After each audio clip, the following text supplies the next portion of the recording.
I thought, these guys, it's their team. They dug deep.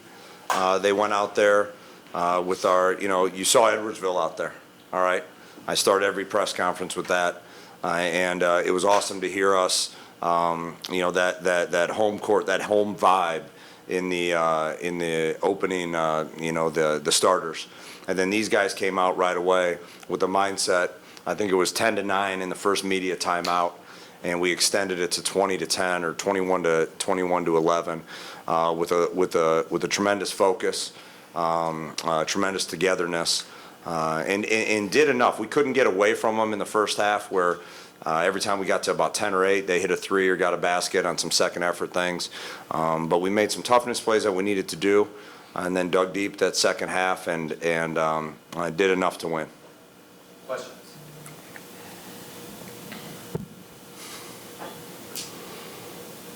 Coach, I'll go to you and then Rayshawn. Rayshawn making some really big plays at the right time. That three towards the end of the second half really being a big turning point for you guys. So what does it mean to have a guy that the ball's going to be in his hands in crucial possessions?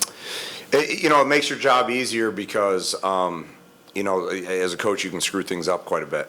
And, the trust that you have to have in your players, it's hard sometimes, right? Because we're all control freaks as coaches. But at the end of the day, it's awesome to have people that can go out there and make plays. You look even in the first half, coming right out of, I think that was against Tennessee State, as a matter of fact. We hit a 3. Brian hit a 3. You kicked it to Brian last time, right? And Des, you hit the 3 at the end of it today. He had 2 big threes in the first half, right? He had 2 in the first half in his poise. So when you have guys out there that can make a big shot, but can make a big play, or that you essentially can just trust. He came up to me and said, "We're good, coach," and gave me some love and just, "Hey, we're gonna be fine after a little run." I think it was in the first half. So it means a lot, and it means a lot that they've allowed me to be their coach and continue to trust them. That's very important. For really any of it, just you guys talk about that last sequence there. 23 seconds ahead. Just go ahead. It goes all the way down. You don't even get a shot off. So Yeah. Talk about just the defensive tenacity of that last possession. Man, we've been doing it all year. We always knew we was one of the best defensive teams in the league. Up 2, I'm taking that every day. I'm taking our defense. Obviously, we didn't want to give up the little drive, but we walled up at the rim. 2 people. I don't think he could have shot it if he wanted to. He threw it out. We scrambled out. And we just made a play. And we got playmakers on this team, offensively and defensively, and that's what we did. We got defensively. I mean, like he said, that's what we pride ourselves on all year. And, as a unit, as a team, we looked at each other, we knew what time it was, and we locked in and stayed together and made a big play.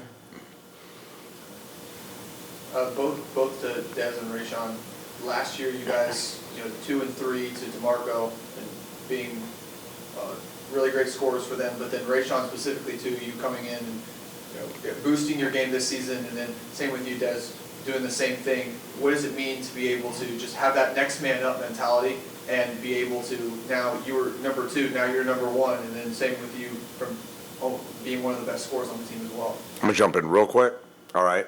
Because I have 15 number 1s out there on this squad right now. I respect the heck out of the question.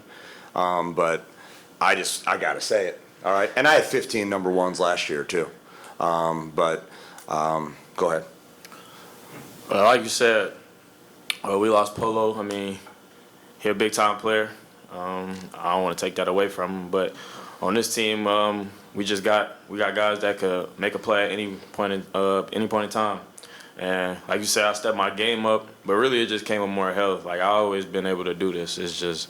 I just got more healthy, to be honest. So, and then he stepped up, next man up. Like, we knew when we lost him, it'd be a big loss, but we put a team together where we moved the ball, 14 assists tonight, 10 turnovers. So that's what we pride ourselves on. And we knocked down some big shots, but we got good shots all game.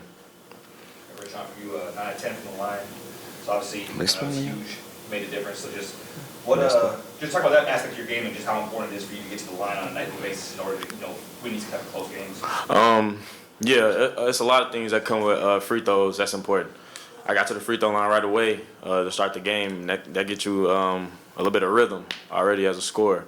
The other thing that's big about free throws is when they went on their little run, I was able to get to the free throw line. It calmed their. It's without taking a timeout. It stops their momentum. I'm able to knock them down, and obviously that put points on the board, and we was able to close the game after that. So it's a big emphasis on getting to the free throw line. And Des, you also one of the older players on this team. What does it mean? Coach Barone at the very beginning of this interview talks about how you guys were the leaders of this team, and you guys, it was almost a player-led team. So, what is the mentality like in the locker room with you guys being able to lead these conversations? Really just, telling the guys, stick together, stay together, and through any adversity, we know we're going to face them. We're going to have ups and downs. We're going to go on runs. Other teams are going to go on runs. But at the end of the day, we all got to stick together. And it was like Coach B said, when they went on that run, I looked to him and I said, we're good. We're going to stick together. We're going to turn it around. And, you see the same thing happen right at the end of the game. We stuck together. We made a big play. And we stuck together as a unit. You guys have lost to SEMO twice this year by about 15, 16 points each time. So what are you going to do tomorrow night to turn it around and turn the tables? Yeah, I think one of the biggest things is defensively. We they had two guards last game that had a lot of success offensively against us. I can't remember the stats the first game necessarily, but from a defensive standpoint, you got to slow down the focus. You got to know what they're good at and try to limit that. Obviously, they're a very good team. We have to do a good job of being first to the floor, first to the ball, first to the box out. That's what it comes down to this time of year. We're excited about the opportunity to go play them again, and we know that we talk about respecting the 4,700 square footage of a basketball court. So we're going to go out there and respect the game tomorrow, and hopefully do what these guys are capable of. But that's going to be a big focus. We got to do a good job from a defensive standpoint to obviously generate a lot of other things for us. I'll get one more. Last one. OVC being such a defensive-heavy league, you, SEMO, and Little Rock top 200 defenses in the country, and rightfully so. Tonight we saw two really rough, hard-played games, and tomorrow night expects to be the same thing. So how do you go into these games knowing that they're going to be, like you said, first to the floor, going to be really tough to score in just any regard? Our mentality is find a way, and we have to find a way to get it done.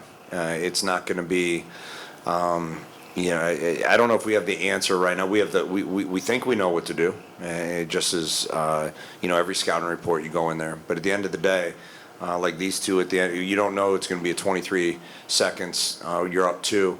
You got to find a way to get that stop.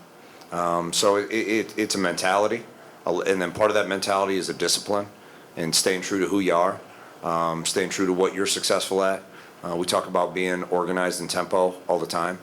So it's going to be a very big focus for us. And I'm not, I'm a lucky coach to be going out with 15 number ones out there tomorrow. And let's go get it. Let's go after it. And I think that's ultimately what the mindset's going to be. And then we'll definitely organize a little bit, and I'll act like I'm moving magnets around and like I'm doing something important. But it's these guys.